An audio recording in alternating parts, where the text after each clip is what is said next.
Okay, A minor pentatonic scale. Wouldn't you like to be able to not play it just there, but instead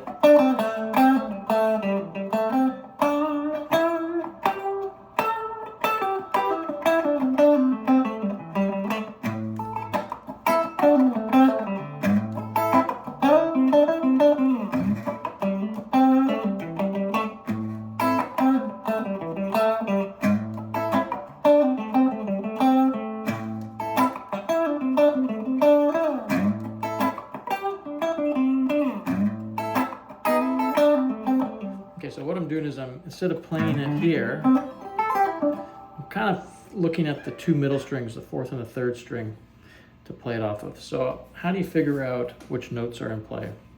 Okay, well, the minor pentatonic scale has the root, which is in this case is A, lower third, which is C, fourth, which is D, fifth, which is E, a lowered seventh, which is G, back to the root, which is A. Okay, and just on an aside note is whatever note you're playing or whatever chord you're playing, I think it's almost always in play to slide into it.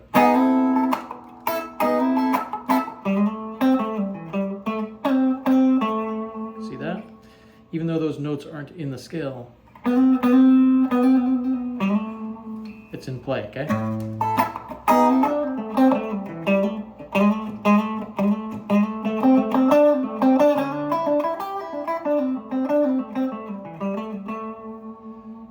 Okay, so what do we know about it? We know that wherever you have the root, the A, it's a full step and a half up to the lowered third.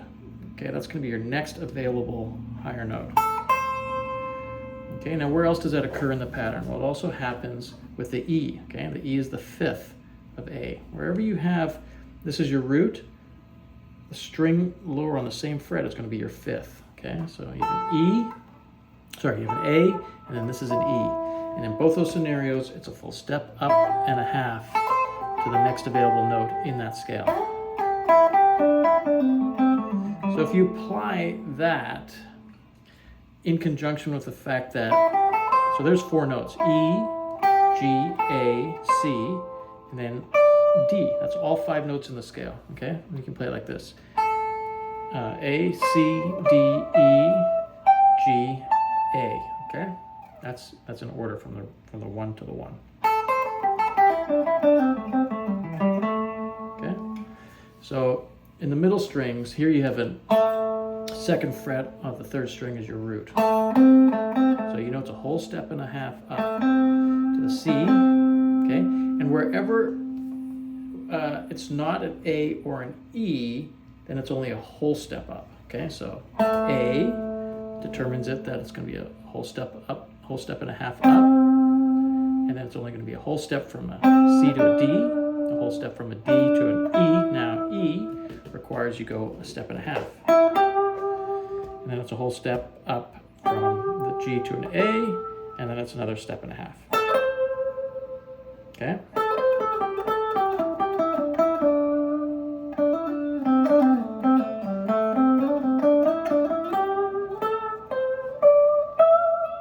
So if you can memorize that, then you're opening up the fretboard to yourself.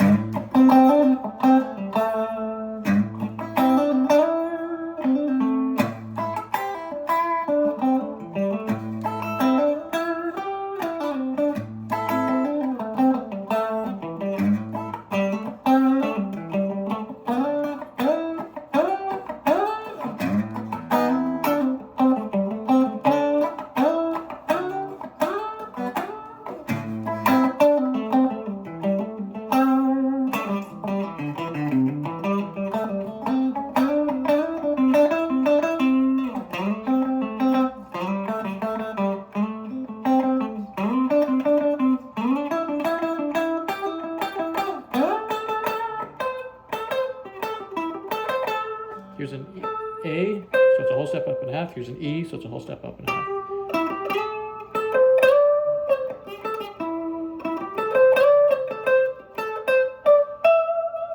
Okay.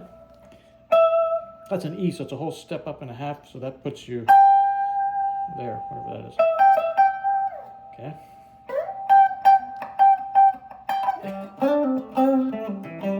And you can incorporate that along with the scale you know and other strings.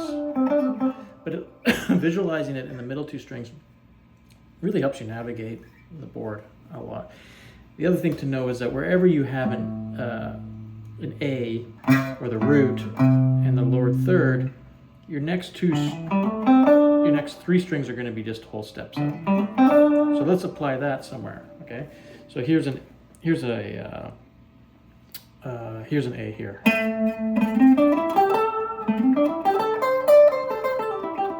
Now the only thing you have to remember is to compensate between the third and second string. You have to move up half a step, up one fret. Okay, so here's an A.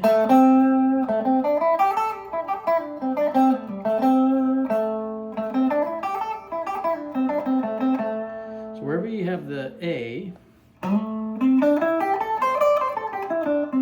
the next three higher strings, they're gonna follow the pattern of just.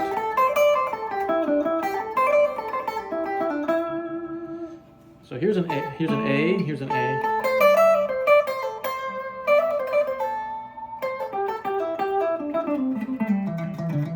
One of the other videos I made, I said that if you're playing a minor pentatonic and your root note, wherever your root note is, then you're sandwiching this like simple pattern.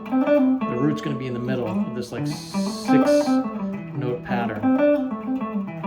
Let's test that out. Here's an A.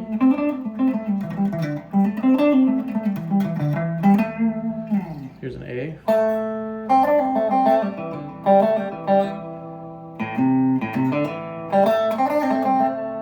So when you start to practice that and visualize it on the fretboard, it makes things a lot easier in connecting. So again, here's an A, here's an E.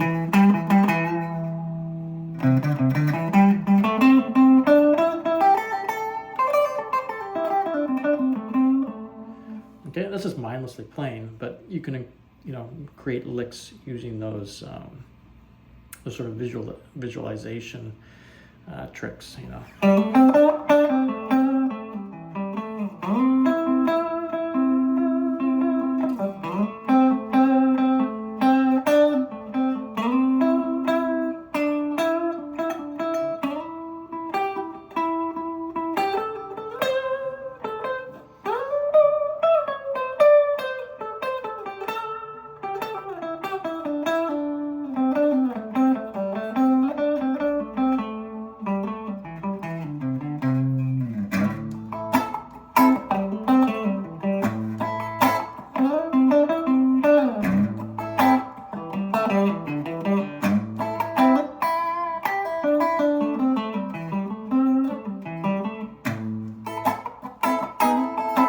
Remember, you can slide into.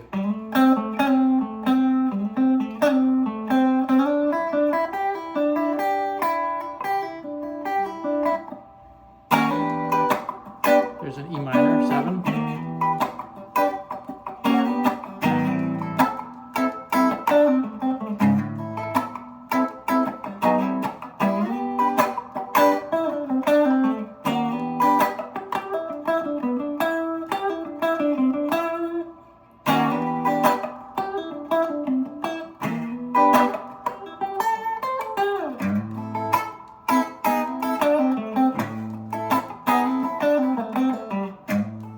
I like doing this.